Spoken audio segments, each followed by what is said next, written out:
नमस्कार, आप देख रहे हैं हल्ला बोल। आपके साथ मैं हूं अंजना ओम कश्यप। संसद का बजट सत्र चल रहा है। वित्त मंत्री बजट पेश कर चुकी हैं, चर्चा की शुरुआत हो चुकी है। लेकिन सियासत अब संसदीय भाषा, गरिमा और गाली गलौज तक आ पहुंची है। कल बजट पर चर्चा के दौरान कुछ सदस्यों ने ऐसे शब्दों का इस्तेमाल किया जिस पर विवाद हुआ, हंगामा हुआ, शब्दों को रिकॉर्ड से बाहर किया गया। लेकिन आज संसदीय कार्यमंत्री किरेन रिजिजू आए और विपक्ष पर बजट सत्र को गाली गलौज का सत्र बनाने का आरोप लगाया। इसके बाद पक्ष हो विपक्ष हो, दोनों के बीच सियासी तनातनी बढ़ गई है। देखिए ये रिपोर्ट, फिर चर्चा की शुरुआत।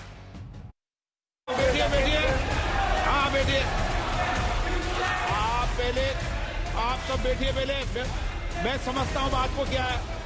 बुधवार को लोकसभा में पक्ष और विपक्ष के बीच की सियासी तानातनी पर गुरुवार की सुबह सत्ता पक्ष ने गाली गलौज का कवर चढ़ाया। विपक्ष के लोगों ने एक भी बजट में जो अच्छा प्रावधान है इसका बारे में जिक्र नहीं करते हुए सिर्फ गाली देने का काम किया है। लोकतंत्र में दुनिया का सबसे बड़ा लोकतंत्र भारत का पार्लियामेंट में बजट के समय में बजट पे चर्चा नहीं करके राजनीतिक बात करके प्रधानमंत्री जी को गाली देने का काम करना, ये किसी को शोभा नहीं देते हैं। 27 को मीटिंग होने दीजिए, उससे मीटिंग में जाने से क्या फायदा। बजट आ चुका है, जिस बजट में जो कुछ करना था इन्होंने कर दिया है। मैं तो सिर्फ इतना कहना चाहूँगा, मैंने ऐसी सरकार नहीं देखी जो गरीब विरोधी हो, मजदूर विरोधी हो, नौजवान विरोधी हो, महिला विरोधी हो। संसद में गाली वाले आरोप के बाद विपक्ष कंफ्यूज हो गया कि गाली किसने दी, गलौज किसने किया। एक सवाल विपक्ष को लेकर, सरकार अब ये कह रही है कि विपक्ष जो है प्रधानमंत्री को गाली देने पर आतुर है, डिस्कशन नहीं हो पा रहा है बजट। कौन गाली दिया रे भैया, आप बताओ ना, आप तो पत्रकार हो। मतलब प्रधानमंत्री जी रुदाली बन के रह गए। तो विपक्ष अपना काम कर रहा है जिस काम के लिए जनता ने चुन के भेजा है, और उसके लिए कोई रिजिजू साहब से हम लोगों को सर्टिफिकेट लेने की जरूरत नहीं है, ना उनके गाइडलाइन पे मुझे चलना है। पूछो सीधा, आप बताइए, कल विपक्ष ने बात की, कौन सा एक व्यक्ति था जिसने प्रधानमंत्री को गाली दी? कोई वीडियो की बात कर रहे हैं। दिक्कत ये है, मैं नहीं, कोई वीडियो आप दिखा दीजिए देश की जनता को। दिक्कत ये है कि कोई भी क्रिटिसिज्म सरकार को करें तो इनको गाली लगने लगती है। देखिए, विपक्ष देश के मुद्दों को उठाना चाहती है बजट के द्वारा, और सत्ता पक्ष को ये आदत हो चुकी है कि देश के आवाज को दबाने की। बजट पर चर्चा के दौरान विपक्ष और पक्ष के बीच तनातनी जब शब्दों की मर्यादा पर दस्तक देने लगी तो लोकसभा स्पीकर ने सांसदों को आचरण और शब्दों के चयन को लेकर लंबी चौड़ी नसीहत दी। मेरा सभी लोगों से आग्रह है, चाहे सत्ता पक्ष हो, चाहे प्रतिपक्ष हो, या बीच के सदस्य हो, सभी माननीय सदस्य सदन के अंदर अपनी बात को कहें, चर्चा में भाग लें, मर्यादा रखें, कोई ऐसी टिप्पणी न करें जो सदन की मर्यादाओं के अनुकूल नहीं है और संसदीय परंपराओं के अनुकूल भी है। स्पीकर को नसीहत तब देनी पड़ी जब संसदीय कार्य मंत्री ने सांसदों की भाषा और टिप्पणी को लेकर चिंता जाहिर की। संसदीय कार्य मंत्री की चिंता टीएमसी के सांसद अभिषेक बनर्जी के शब्दों को लेकर थी। The Honorable Prime Minister is on borrowed time. You all are on borrowed time. Mark my words. And I would like to end by saying, थोड़ा सब्र रखिए और कुर्सी का पीटी बांध लीजिए, मौसम बिगड़ने वाला है। कोई भी सदस्य इस तरह का टिप्पणी और भाषा इस्तेमाल करता है जो संसदीय परंपरा में परमिसिबल नहीं है, सदन का गरिमा को चोट पहुंचती है। कि कोई भी सदस्य इस तरह का व्यवहार करेंगे तो उसके ऊपर में उचित कार्रवाई या उचित टिप्पणी करने का भी माननीय अध्यक्ष जी के पास अधिकार है। अच्छे दिन। सत्ता पक्ष आरोप लगा रही है कि बुधवार को टीएमसी के सांसद अभिषेक बनर्जी ने बजट पर चर्चा के दौरान कई असंसदीय शब्दों का इस्तेमाल किया। माननीय ट्रेजेडी। कोई 60 साल पहले जवाहरलाल नेहरू का बात करेगा, दूसरे नेताओं का बात करेगा, तब आप कुछ नहीं बोलेंगे। मैं 5 साल पहले का डिमोनेटाइजेशन का बात करूंगा तो आप कहेंगे भाई वर्तमान इशू पे बोलिए। सर, ये पक्षपात नहीं चलेगा सर। बजट पे नहीं, बल्कि 3 बार अनपार्लियामेंट्री लैंग्वेज का इस्तेमाल करा है। 2021 की आप ही की रूलिंग है, बिट्रेड शब्द और बिट्रेड अनपार्लियामेंट्री कैटेगरी में आता है वो इसका इस्तेमाल नहीं कर सकते। इसके अलावा उन्होंने मिनियन शब्द का इस्तेमाल करा जो आपत्तिजनक है। इन्होंने व्यक्तिगत टिप्पणी करी हमारे यशस्वी प्रधानमंत्री श्री नरेंद्र मोदी पर और इसेंट्रिक शब्द का इस्तेमाल करा। मेरा आपसे निवेदन है कि इन दोनों के लिए, इनको तीनों बातों के लिए इनको माफी मांगनी चाहिए और रिकॉर्ड से ये तीनों शब्द एक्सपर्ट होने चाहिए। पीएम मोदी कई बार आरोप लगा चुके हैं कि विपक्ष उन्हें गालियां देता है, लेकिन इस बार आरोप संसद में बदजुबानी का है। सत्ता पक्ष जिसे गाली बता रहा है, विपक्ष उसे सरकार की आलोचना बता रहा है। आज तक ब्यूरो। आइए चर्चा की शुरुआत करते हैं। गौरव भाटिया जी राष्ट्रीय प्रवक्ता बीजेपी के हमारे साथ जुड़ गए, अखिलेश प्रताप सिंह जी प्रवक्ता कांग्रेस पार्टी के जुड़ गए हैं और रिजू दत्ता प्रवक्ता टीएमसी के हमारे साथ जुड़ गए हैं। सबसे पहले गौरव भाटिया जी आपके साथ, क्योंकि विपक्ष बार बार कह रहा है कि भाषा की मर्यादा तो दोनों तरफ से नहीं रखी जाती है, वो इधर की लिस्ट गिनाते हैं, आप उधर की लिस्ट गिनाते हैं। ऐसे में प्रश्न ये उठता है कि देश की संसद की गरिमा के साथ जब जब खिलवाड़ होता है तो देश की जनता शर्मसार होती है। मतलब उंगली उठाने से पहले क्या आपकी पार्टी के नेताओं को भी सोचना नहीं चाहिए कि उधर गलत भाषा का इस्तेमाल ना हो?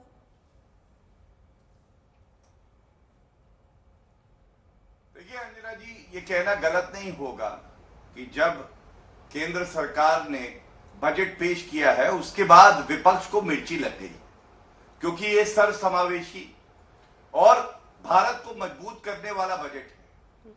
आज सवाल तो ये पूछा जाना चाहिए अंजना जी कि विपक्ष की जिम्मेदारी क्या है।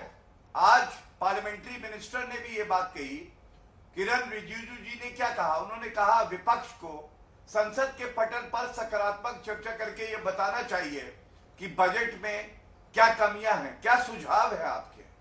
लेकिन दुख की बात क्या है, देखिए दुख की बात यह है कि कोई विपक्ष का नेता ये बताने को तैयार नहीं है, बल्कि हर बार की तरह संसद के पटल पर आके नारेबाजी करना। प्रधानमंत्री जी पिछले सत्र में बोल रहे थे किस तरह से नारेबाजी करके अपशब्दों का इस्तेमाल किया गया, और जो प्रश्न राहुल गांधी ने पूछे थे अपने भाषण में, चाहे मणिपुर हो चाहे नीट की बात हो, तो राहुल गांधी भी ठुमक ठुमक कर भागे संसद के पटल से, और साथ में विपक्षी जो और नेता थे वो भी चले गए। हाँ। आप मुझे बताइए, मर्यादा की बात कर रहे हैं, मैं आपको उदाहरण देता हूं, पहले भाजपा की बात कर लेते हैं। आपको याद है भाजपा के सांसद ने, दानिश अली जो सांसद थे, उनके लिए अमर्यादित भाषा का प्रयोग किया। उसके बाद क्या हुआ, राजनाथ सिंह जी वरिष्ठतम नेता है भाजपा के, खड़े हुए, उन्होंने खेद व्यक्त किया और कहा कि इस तरह की भाषा का इस्तेमाल नहीं होना चाहिए।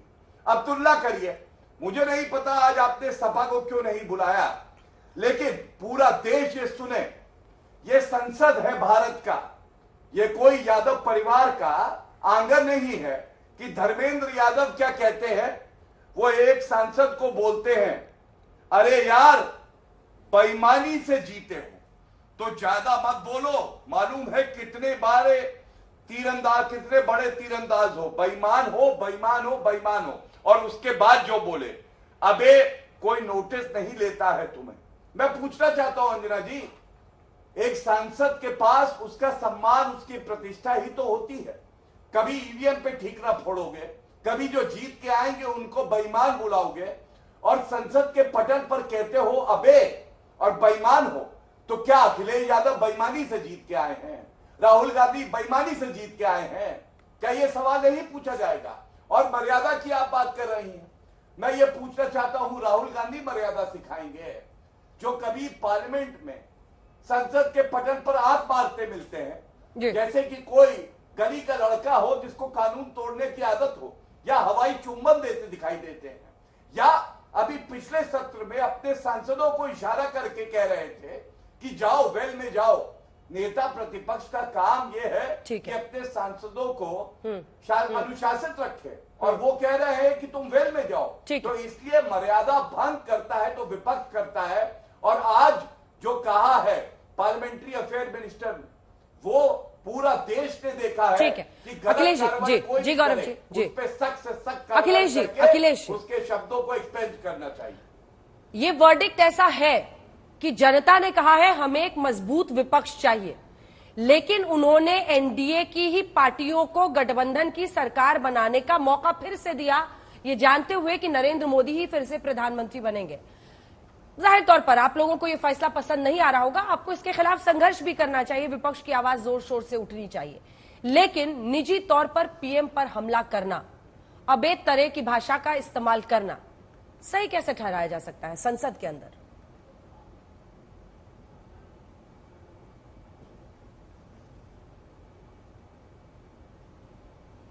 अखिलेश जी, आपने हमसे कुछ पूछा हाँ, क्या? हाँ, अखिलेश जी, अच्छा आपसे अच्छा अच्छा, हाँ जी, देखिए जब आप भाषा की मर्यादा की बात करेंगे और ये कहेंगे कि सबसे ज्यादा मर्यादित भाषा किसकी है इस देश के पॉलिटिशियनों में पिछले 10-11 वर्षों से, तो उसमें तो मोदी जी का कोई मुकाबला ही नहीं है, चाहे सदन हो या सदन के बाहर।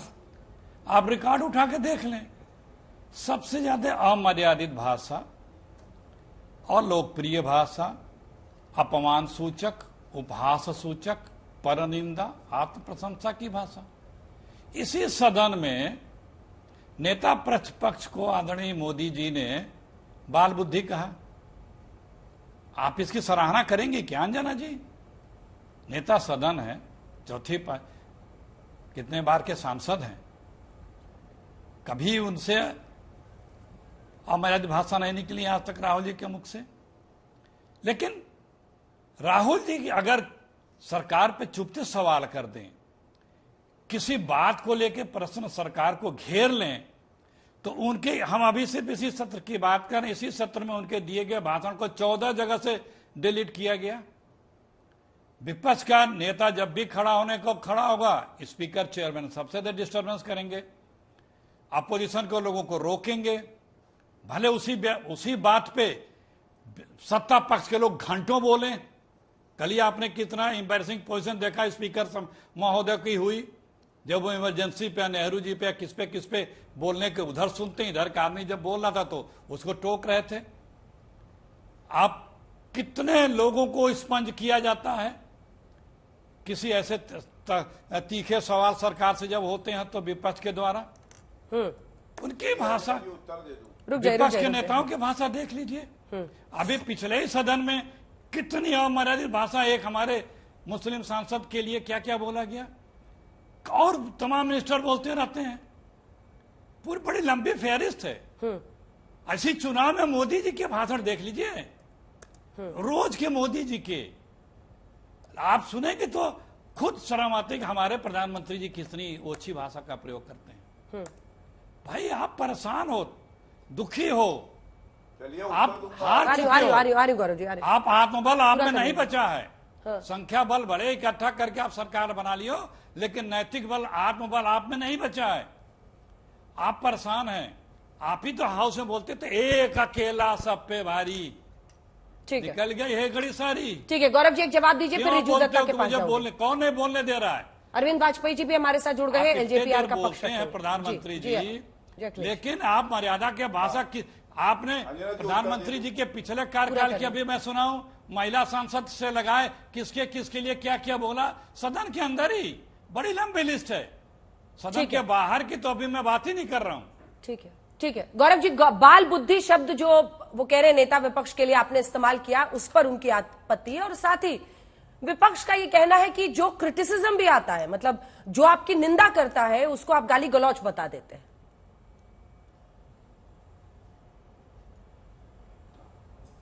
देखिए अंजना जी, मैं आपको बताता हूं, बाल बुद्धि कहा गया और उसके बाद किसी का नाम नहीं लिया गया। मुझे तो ये नहीं समझ में आता है, क्या कांग्रेस वाले समझ गए कि कौन है बाल बुद्धि?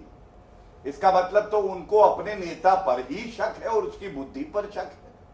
लेकिन इन्होंने कहा अमर्यादित भाषा। अंजना जी आप मुझे बताइए, कौन सा नेता ऐसा है जिसने चौकीदार चोर है कहा, राफेल के झूठे आरोप लगाए और सर्वोच्च न्यायालय में कान पकड़ के कहा आई एम सॉरी, मुझसे गलती हो गई, झूठ बोला मैंने। दूसरा, ये किसने कहा अमर्यादित भाषा बोलकर कि लोग डंडे से मारेंगे आदरणीय प्रधानमंत्री जी के लिए?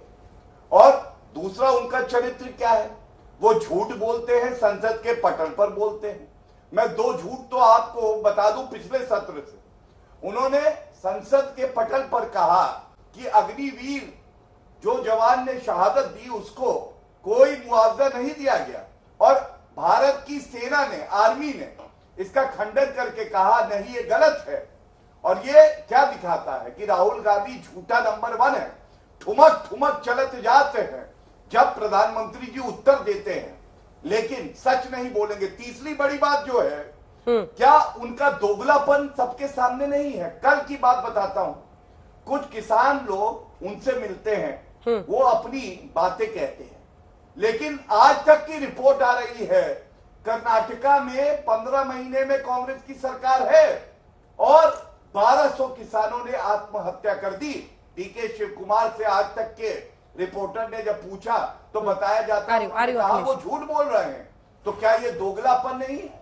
अगर हिम्मत है तो संसद में किसानों के हित पे जो हमने बजट दिया, जो हमने कार्य किया है, एमएसपी लागू करी है, स्वामीनाथन जी ने इसकी तारीफ करी है, इस पे चर्चा करके दिखाएं। और जो कर्नाटका में 1200 किसानों ने आत्महत्या कर ली है उस पर राहुल गांधी के मुंह में दही जमी हुई है और ये पूरा देश। एक छोटा सा जवाब दीजिए, वो संसद से कर्नाटक में 1200 किसानों की आत्महत्या पर राहुल गांधी की चुप्पी और यहां पर किसान आंदोलन को फिर नए सिरे से आगे बढ़ाने की, मतलब जो आरोप बीजेपी का है उस पर एक छोटा सा जवाब, और जो अन्य आरोपों लगा रहे थे आपकी पार्टी। अंजना जी अभी भाजपा के प्रवक्ता को मैं सुन रहा था, बोले राहुल गांधी झूठा नंबर 1 है। हम तो अगर किसी की निंदा भी करते हैं तो सम्मान सूचक के साथ तथ्यों के आधार पर निंदा करते हैं। इस तरह से अभिमान में चूर होकर के ये बीजेपी की कल्चर है। दोगलापन कई बार शब्दों का प्रयोग किया। बीच में नहीं मेरे भाई बीच में गौरव जी और कई बार गौरव जी सुनिए प्लीज। गौरव जी मैं जवाब लूंगा। अरे मैं जवाब चोर है, गलत था कि नहीं था? और कई बार प्रधानमंत्री के लिए ये गौरव जी आपकी आवाज सुनाई दे रहे, क्या फायदा? अगर हिम्मत हो तो ठीक है गौरव जी, एक काउंटर आर्ग्यूमेंट है आपका, उनके कान में चला गया। चौकीदार चोर है क्या था? ये मर्यादित भाषा थी, ये पूछ रहे हैं वो अखिलेश जी। जो कई बार प्रयोग किया दोगलापन, ये कैसी भाषा है? ये संस्कारी भाषा है? ये आप किसी पे इस तरह के आरोप लगा रहे हैं क्योंकि आपकी पार्टी के, आपका नेता का ये संस्कार है जो आप अपना प्रकटीकरण कर रहे हैं। वानगी साफ दिख रही है, बताने की आवश्यकता नहीं है। अंजना जी, कैमरे हटा देंगे, विपक्ष के लोग बोलेंगे, उनके माइक को म्यूट कर देंगे, स्पंज कर देंगे, 100 सांसदों को सस्पेंड कर देंगे। एक व्यक्ति के बोलने पे प्रधानमंत्री 2 बार खड़े हुए, आधे दर्जन बार पानी पिए और 9 कैबिनेट मंत्री खड़े हुए। और जो कल तक अहंकार के दंभ में अपने आप को भूपत समझते थे, स्पीकर से गुहार लगाते दिखे, मेरी रक्षा करिए, मुझे संरक्षण दीजिए। सिर्फ सत्य का जरा सा उजागर प्रकटीकरण कर दिया राहुल जी ने। सत्य नहीं बर्दाश्त हो सकता आप लोगों को। संसद में सत्य ही बोला जाएगा। ठीक है। सदन में राहुल गांधी, इंडिया गठबंधन, विपक्ष जनता के सत्य को रखेगा और आप लोगों को बात चुभेगी। और ये कह के आप नहीं बच सकते कि तीखे सवाल क्यों कर रहे हो। ठीक है। सवाल भुवन भास्कर जोशी जी भी प्रवक्ता समाजवादी पार्टी के हमारे साथ जुड़ गए हैं यहाँ पर स्टूडियो में। आपके पास भी मैं आऊंगी, चूंकि धर्मेंद्र यादव के भी शब्द को एक्सपंज किया गया है और उस पर भी टिप्पणी है। लेकिन उससे पहले रिजू दत्ता, आपके पास आते हुए सवाल आज ये है कि प्रधानमंत्री के खिलाफ विपक्ष का लगातार जो हमला है वो दिख रहा है, मतलब वो, और इसमें आप कीजिए, हमला कीजिए, प्रधानमंत्री हैं, उनकी जीत हुई है, आप हमला कीजिए, लेकिन उनको निजी रूप से टारगेट करना या आप शब्दों का इस्तेमाल, ये क्या बताता है? दीदी और दीदी बोलने पर आप लोग सारे के सारे कूद गए थे मैदान में कि पीएम तिरस्कार कर रहे हैं ममता दीदी का, दीदी और दीदी बोलने पर। यहां पर तो उनको क्या नहीं कहा जा रहा है? रिजू जी।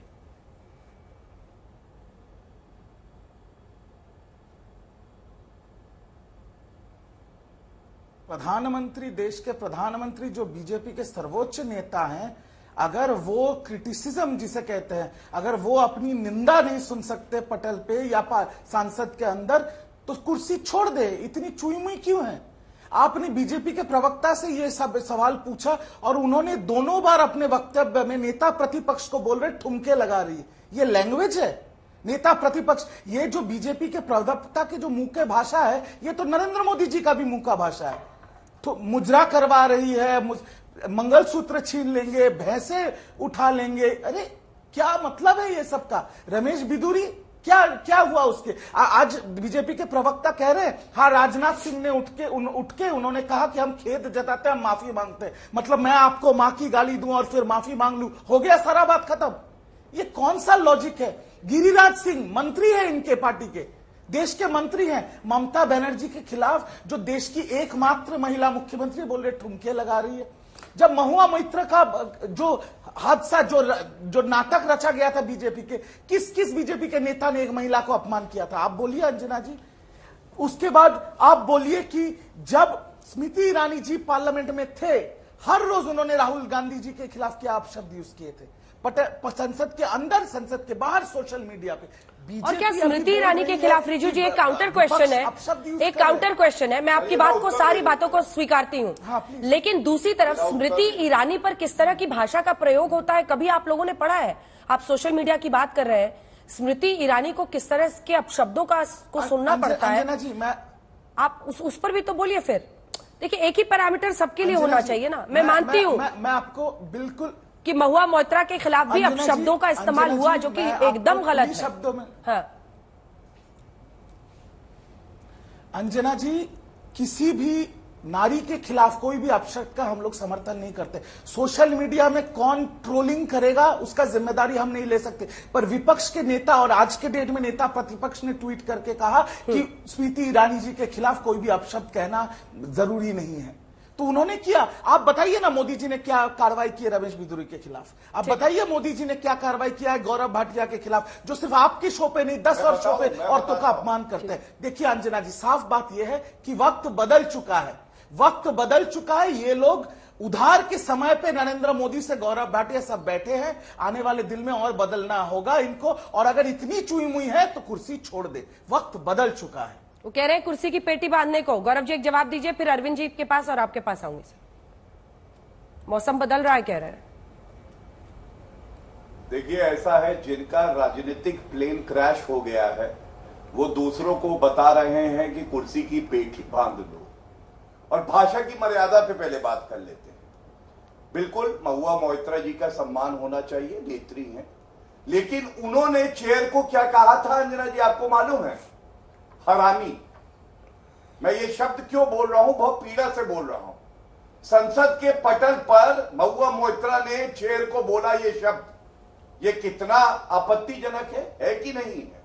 और दूसरी बात, ममता बनर्जी स्वयं क्या बोलती हैं? प्रधानमंत्री फैलाने का काम आप लोग ही करते हैं। कंकड़ वाला रसगुल्ला खिलाऊंगी, बीच में नहीं बोलेंगे, बीच में नहीं बोलेंगे कृपया करके। तो प्रधानमंत्री जी को वो कंकड़ का रसगुल्ला खिलाती है, हमारे राष्ट्रीय अध्यक्ष जी को कहती है कौन नड्डा फड्डा जड्डा पड्डा। तो मैं अगर बोलूं ममता समता कमता टमता तो इनको बुरा नहीं लगना चाहिए, क्योंकि यही तो मर्यादा रखते हैं।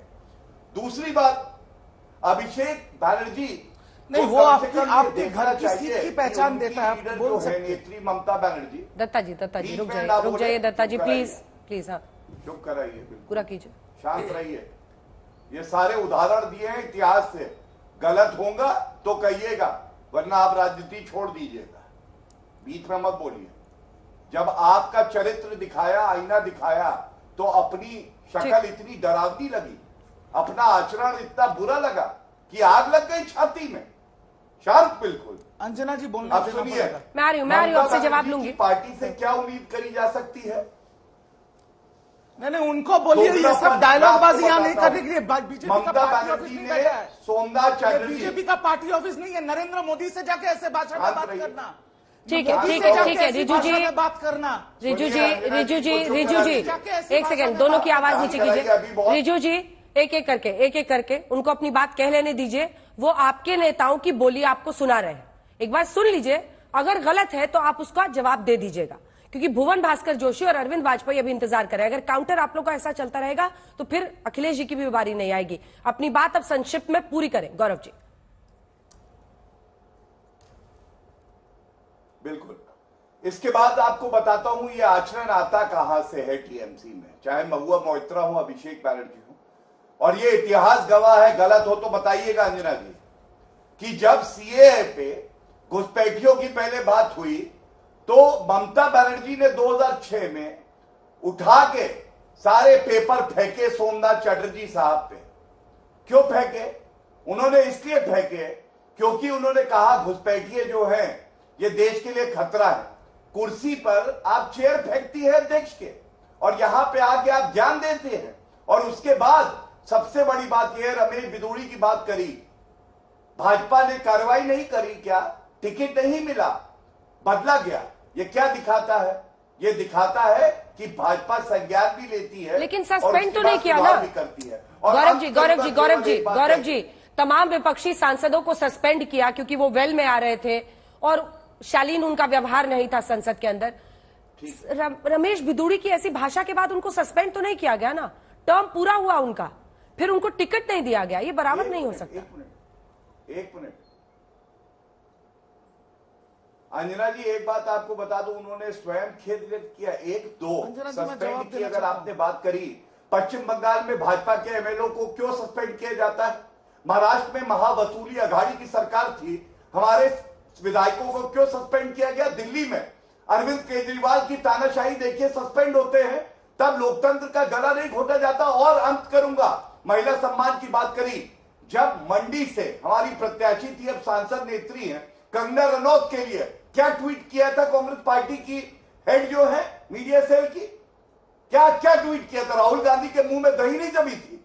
मैं वो शब्द यहां नहीं बोलूंगा, लेकिन ये सवाल पूछे जाएंगे। आप मर्यादा ना रखें और उसके बाद जो है अपने आचरण को सुधारे ना, हम पे सवाल उठाए तो हम सुनने वाले नहीं है, बराबर से वापस उठाएंगे। ठीक है रिजू जी, छोटा सा जवाब, रिजू जी छोटा सा जवाब, क्योंकि आपकी जो नेत्रियां हैं उनका उन्होंने बयान निकाला है, वो भी ऑन रिकॉर्ड है। देखिए, मैं एक चीज कहना चाहता हूं, जो ममता बनर्जी के बारे में जो अपशब्द अभी गौरव भाटिया ने यूज किया, पूरे देश की जनता सुन रही है। उन्होंने अपनी घर की सीख की बात कही है और वो जाहिर कर दिया है। दूसरी बात, मैं सिंपल तरीके से आपको कहना चाहता हूं कि कोई भी किसी नारी के खिलाफ कोई अपशब्द व्यवहार करता है तो हम उनके कड़े शब्दों में निंदा करते हैं। पर मेरे को आप इतना बताइए, जो लोग नारी सम्मान की भाषण बांट रहे हैं यहाँ पर, ब्रिजभूषण के बेटे को क्यों टिकट दिया? ब्रिजभूषण को अरेस्ट क्यों नहीं किया? इनके नेता के बाजू में बैठता है अजय मिश्रा टेनी, तब इनके मुंह में दही जम जाता है।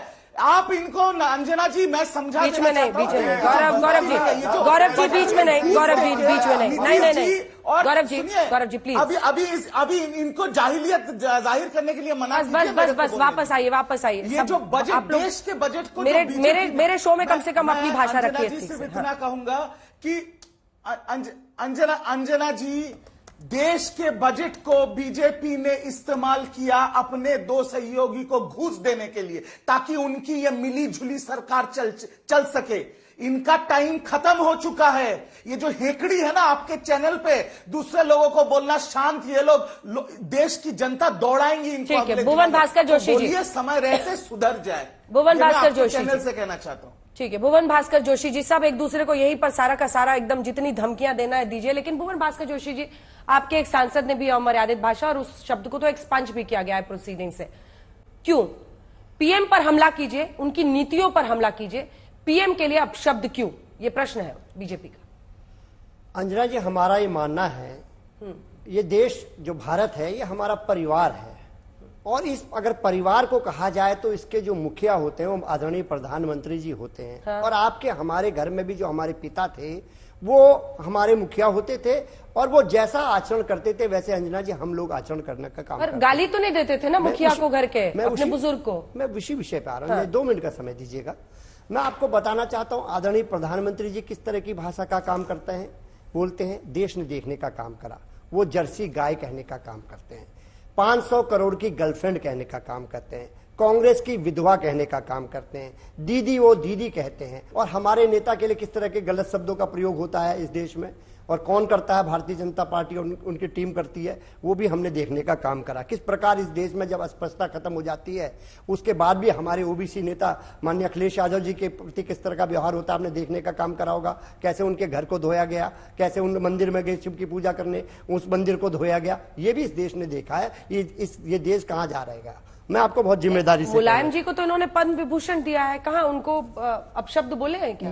उनके लिए भी कई तरह की भाषा का प्रयोग आपने सुना होगा। एक देश की वरिष्ठ बड़ी पत्रकार हैं आपने सुना होगा। और यही सरकार तो है। 10 साल से आप क्या सुन पा रहे हैं? 10 साल से नेहरू जी को कोसने के अलावा ये सरकार ने करा क्या? आप बताने का काम करे।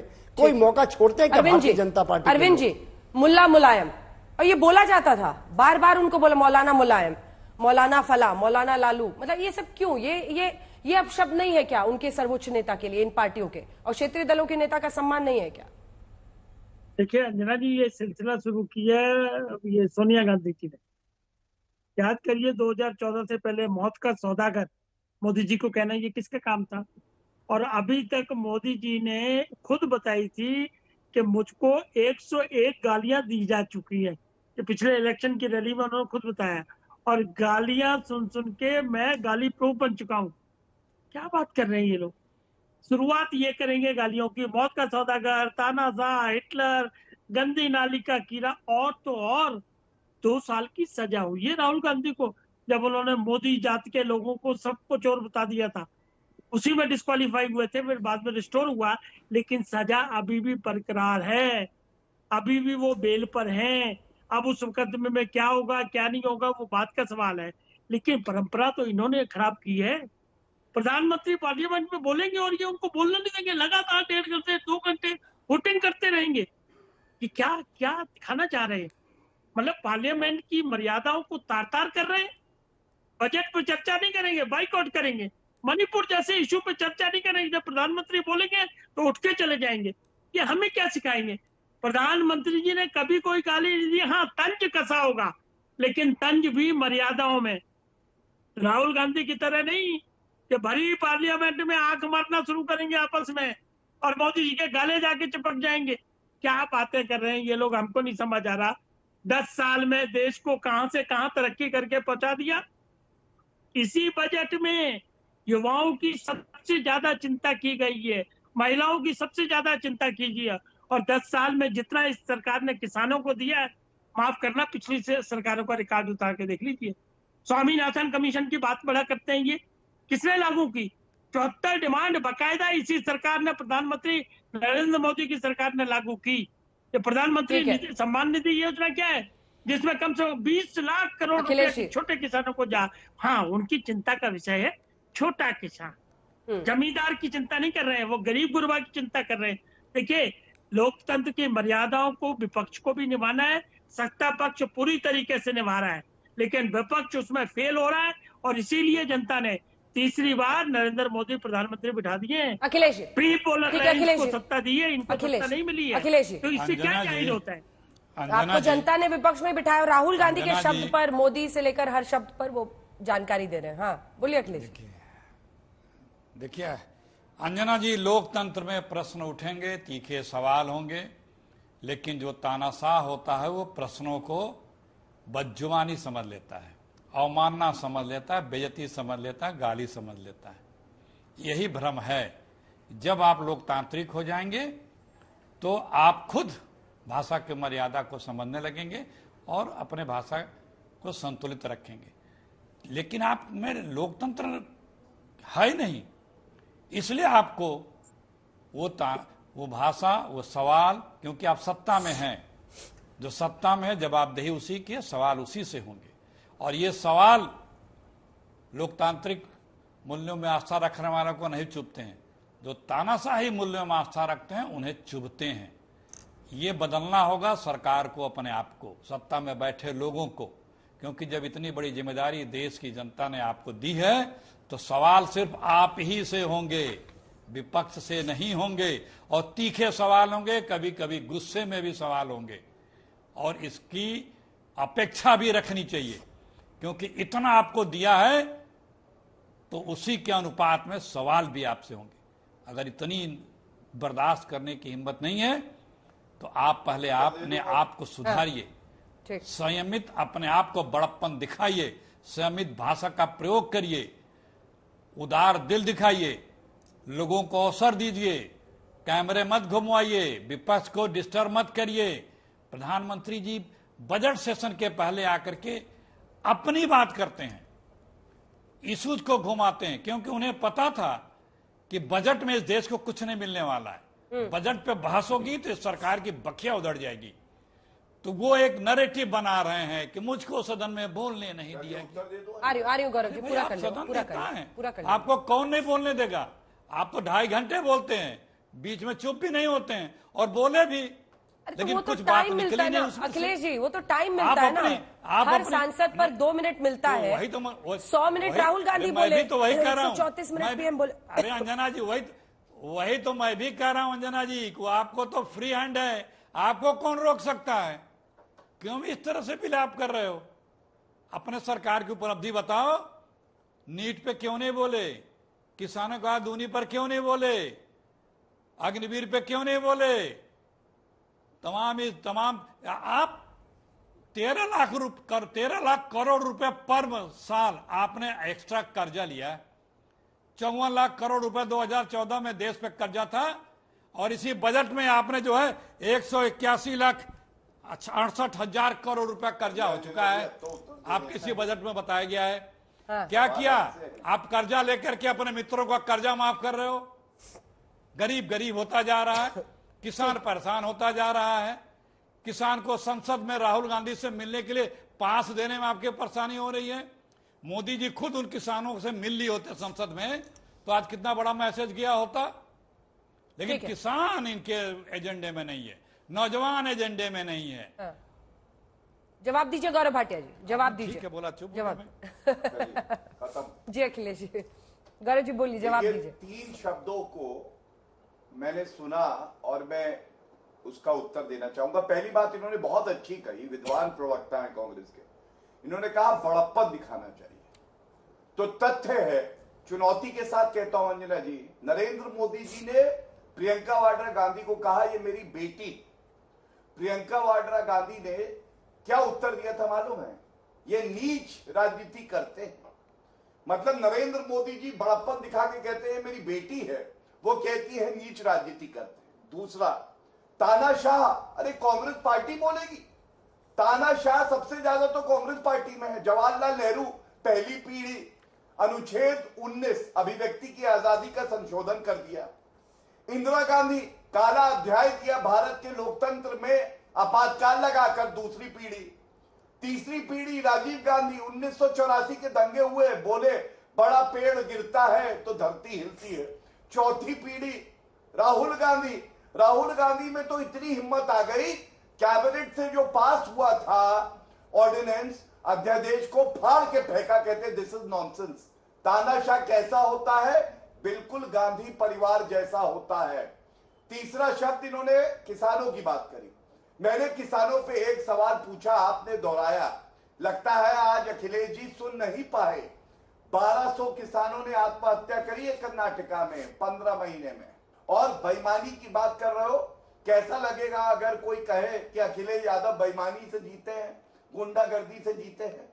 इसलिए एक सांसद का जो प्रतिष्ठा होती है, सम्मान होता है, उस पर ठेस न लगाओ, वरना चोट जनता देगी। और अंत करता एक बात कह के, आप माननीय अखिलेश यादव जी के लिए किसी तरह की बात करेंगे? आपको मालूम है? ठीक है, मैं जवाब नहीं दिया। गौरव भाटिया जी सम्मान सहित बोल रहा हूँ, हमारे नेता के बारे में बोला। विचार व्यक्त स्टूडियो में सर रिक्वेस्ट सुन बॉयकॉट कर देते हो। जब वहां बॉयकॉट करोगे तो केंद्र आपकी मदद कैसे करेगा आपकी इच्छा अनुसार? कम से कम वहां जाना चाहिए। इंडिपेंडेंस डे का फंक्शन होता है, वो आप बॉयकॉट कर देते हो। खड़गे जी जाते नहीं है। जीएसटी का स्पेशल सेशन होता है, बॉयकॉट कर देते हो। ये बॉयकॉट विपक्ष है और जनता इनको बॉयकॉट कर रही है। जवाब दे दीजिए आप जोशी। देखिए, मैं इनको बताना चाहता हूं आज की स्थिति क्या है। जो असल मुद्दे हैं देश के, उस पर जब बहस होती है तो अपनी बगल झांकने लगते हैं। अग्निवीर की बात नहीं हो रही, किसानों की बात नहीं हो रही है। शेयर मार्केट ने क्या स्वागत करा आपका पता है? बजट में शेयर मार्केट गिरा उसी दिन धड़ाम से, और निफ्टी गिर गया उस दिन धड़ाम से। ये स्वागत हुआ। गौरव जी बीच में नहीं बोलता हूं, मर्यादा में रहिए। मर्यादा में रहिए, मर्यादा मिलेगी। जैसा व्यवहार आप करोगे वैसे व्यवहार दूंगा। शांति से रहिए, शांति से सुना आपको, शांति से सुनो, शांति। आपसे दुगनी आवाज है गौरव भाटिया जी, दुगनी। ठीक है जोशी जी, मैं भी लॉ स्टूडेंट हूँ, दुगनी आवाज है। सुन लीजिए ध्यान से, सुन लीजिए, सुन लीजिए विषय को, सुन लीजिए विषय को, विषय को सुन लीजिए। धीमी करके भी बहुत मजबूत बात की ठीक है गौरव जी, अब ये पूरी कर लेते हैं और आप मुझे एड्रेस कीजिए, आपस में मत बात कीजिए। आपस में आप लोग मिलिएगा, कहीं मिलिएगा किसी पार्टी वार्टी में तो बात कीजिएगा, मुझसे बात कीजिए। अंजना जी, हम तो आपसे बात करेंगे, लेकिन हम तो देश से बात करना चाहते हैं। समाजवादी पार्टी का विजन रखने के लिए आपने मुझे बताया, समाजवादी पार्टी की सोच रखी है। निश्चित तौर पे जो ये बजट आया है, ये हताशा भरा बजट है। किसान, महिलाएं और युवाओं में बहुत घोर हताशा है। 2 राज्यों से केवल आपकी सरकार बचाने के लिए ये बजट आया है क्या अन्य राज्य जो उत्तर प्रदेश जहां से मैं आता हूं, जहां से हमारे साथी आते हैं, क्या वो राज्यों के लिए क्यों नहीं सोचा आपकी? क्यों ये एक आपके साथी तो बिहार से भी आते हैं? तो मैं आपसे मैं उसी विषय पे कह रहा हूं। कह रहे हैं कि धूल मिला, आप कहते हैं समोसा पकोड़ा मिला। अंजना जी ये बताइए, क्या वहां की मांग क्या थी बिहार की? आप बताइए, आप तो खुद बिहार से आते हैं।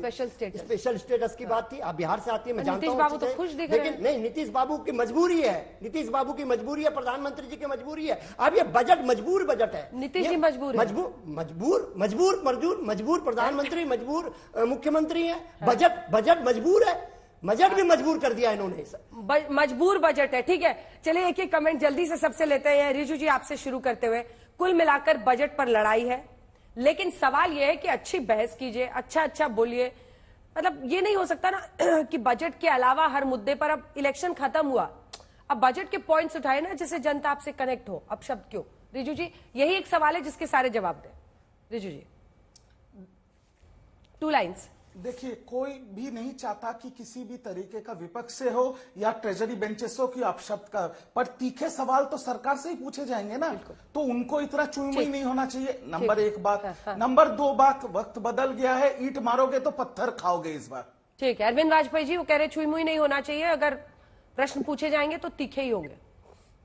नहीं, पर ये परंपरा भी ठीक नहीं है। फेडरल स्ट्रक्चर में अगर पुराना विकास अविकसित राज्य है या पिछड़ा हुआ राज्य है, अगर कुछ सेंट्रली स्पॉन्ड स्कीम मिल जाती है तो बाकी लोगों को क्या जलन महसूस होगी या क्रिटिसाइज करेंगे? अखिलेश, कोई इक्वल डिस्ट्रीब्यूशन का फार्मूला लागू नहीं होता है। किस राज्य की क्या डिमांड है उसके हिसाब से। जी वाजपेयी जी। अखिलेश, अब ये खामोश हो तो मैं बोलूं? बोलिए। अंजना जी, पहले मोदी जी का स्लोगन था हम 2 और हमारे 2, अब स्लोगन है हम 2 और हमारे 4।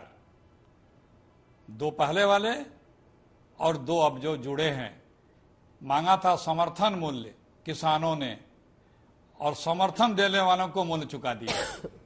किसानों का समर्थन मूल्य नहीं दिया, जिन्होंने समर्थन दिया उन्हें भुगतान किया। गौरव जी 2 लाइन का जवाब। किसानों का समर्थन मूल्य चाहिए। जी गौरव जी 2 लाइन का जवाब। उत्तर देता हूं। पहली लाइन ये है कि विपक्ष को बिहारियों से नफरत है, आंध्र प्रदेश के निवासियों से नफरत है और रोहिंग्या से प्यार है जो हमारे नागरिक भी नहीं है। तुष्टीकरण जो है इसी को कहते हैं। दूसरी लाइन ये है, ईंट का जवाब पत्थर से आप देना, नफरत आप फैलाना। आप ईंट फेंकोगे, हम उसी ईंट से विकास का पुल बनाएंगे। यही मोदी जी का मंत्र है। इसी के साथ हल्ला बोल में इतना ही। आप सभी का बहुत बहुत धन्यवाद। देश दुनिया की बाकी खबरों के लिए आप देखते रहिए आज तक।